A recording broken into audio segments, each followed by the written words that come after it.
Morning everyone. आज हम transportation model problem solve करेंगे VAM मेथड के यूज से। VAM का फुल फॉर्म है वोगल अप्रोच मेथड। स्क्रीन पे दिखाया गया ये हमारा फर्स्ट प्रॉब्लम है। अब हम वो सॉल्व करेंगे।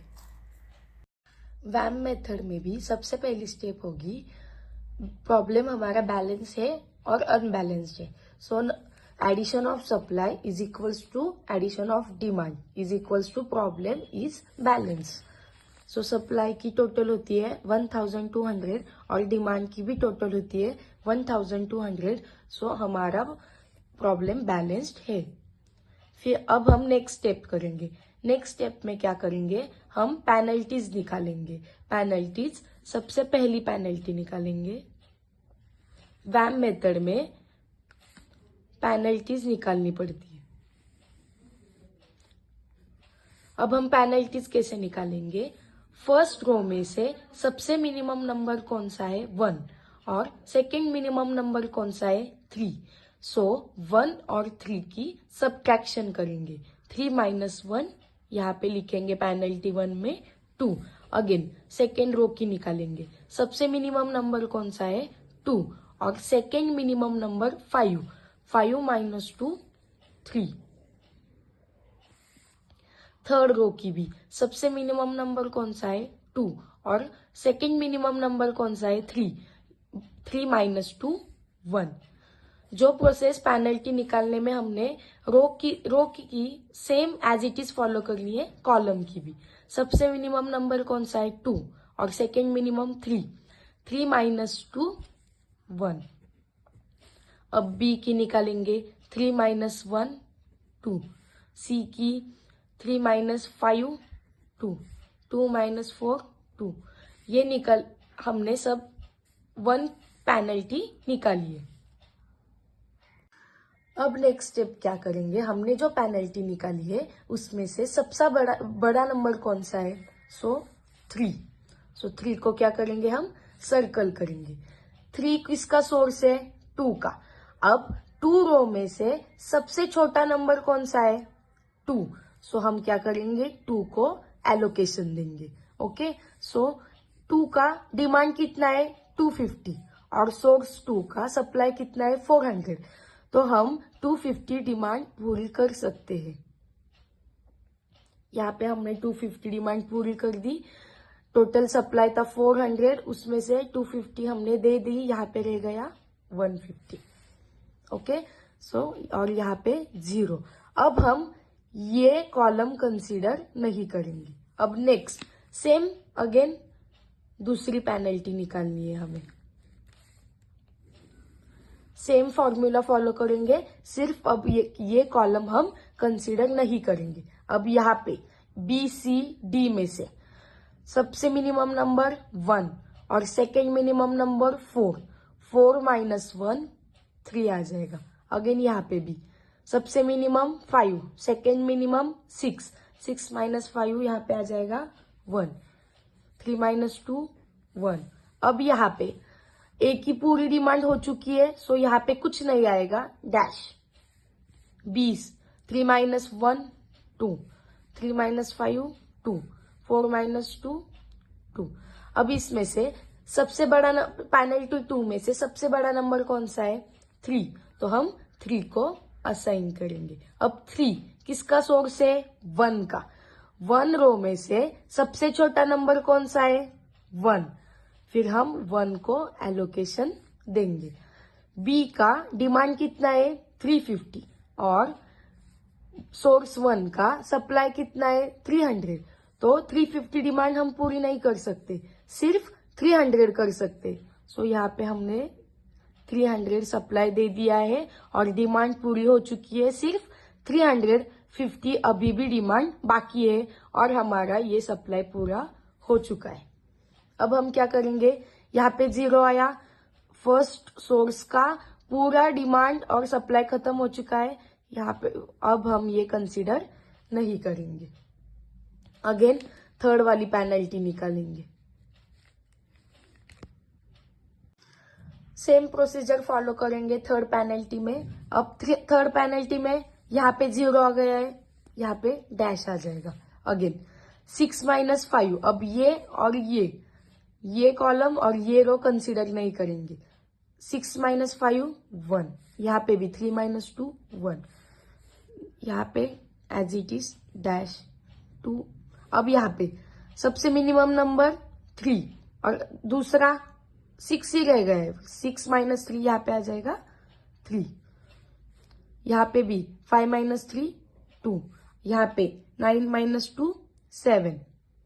अब सबसे बड़ा नंबर कौन सा है थर्ड पेनल्टी में से? 7।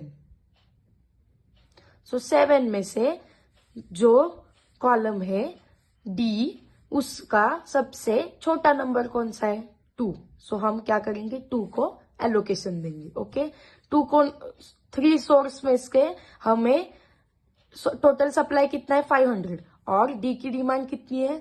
200। तो हम पूरी कर सकते हैं उनकी डिमांड। यहाँ पे 200 की डिमांड पूरी हो चुकी है। 500 सप्लाई में से हमने 200 दे दिया, यहाँ पे रह गया 300। अब यहाँ पे अगेन पेनल्टी निकालेंगे हम 4।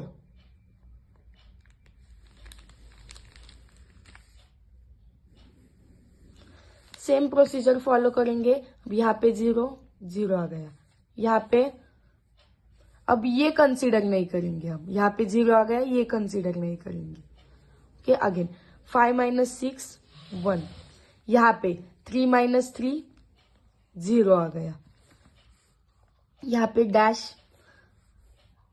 6 - 3 3 आ गया, 5 - 3 यहाँ पे आया 2। अब डी की डिमांड पूरी हो चुकी है, यहाँ पे भी आ जाएगा डैश।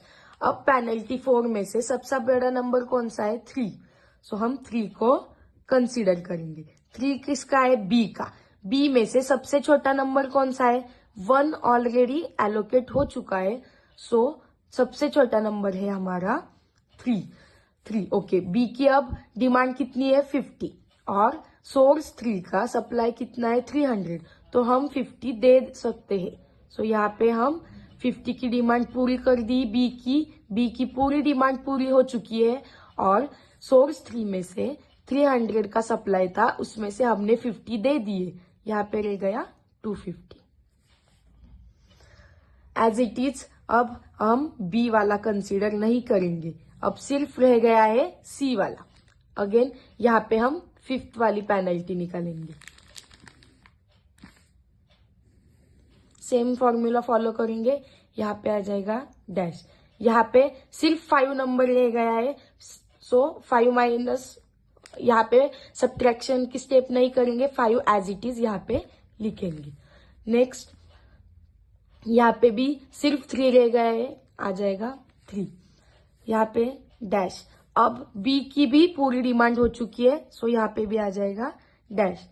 सी 5 - 3 आएगा 2 और यहाँ पे भी डैश। अब इनमें से सबसे बड़ा नंबर पेनल्टी 5 में से कौन सा है? 5। तो हम क्या करेंगे? 5 को कंसीडर करेंगे। अब 5 किसका सोर्स है? 2 का। सो 2 में से सबसे छोटा नंबर अब 5 ही रह गया है, सो यहाँ पे हम एलोकेशन देंगे। सी की डिमांड कितनी है?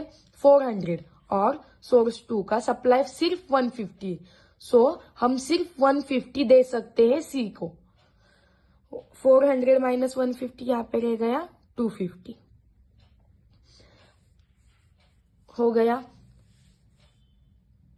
अब लास्ट वन हम 6 वाली पेनल्टी निकालेंगे।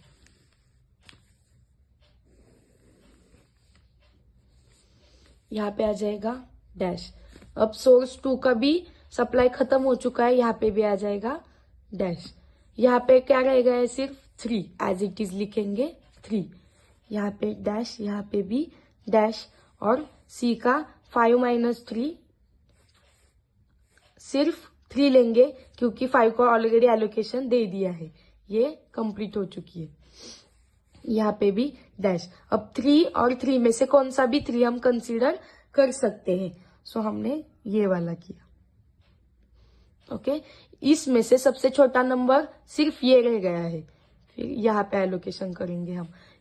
सी की टोटल डिमांड है 250 और सोर्स 3 के पास टोटल सप्लाई भी 250, सो हम पूरी कर सकते हैं 250। यहाँ पे आ जाएगा 0, यहाँ पे आ जाएगा 0।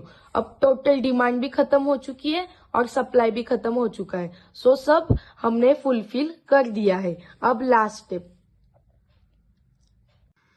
मिनिमम ट्रांसपोर्टेशन कॉस्ट निकालने के लिए as it is formula use करेंगे। 250 मल्टीप्लाई 2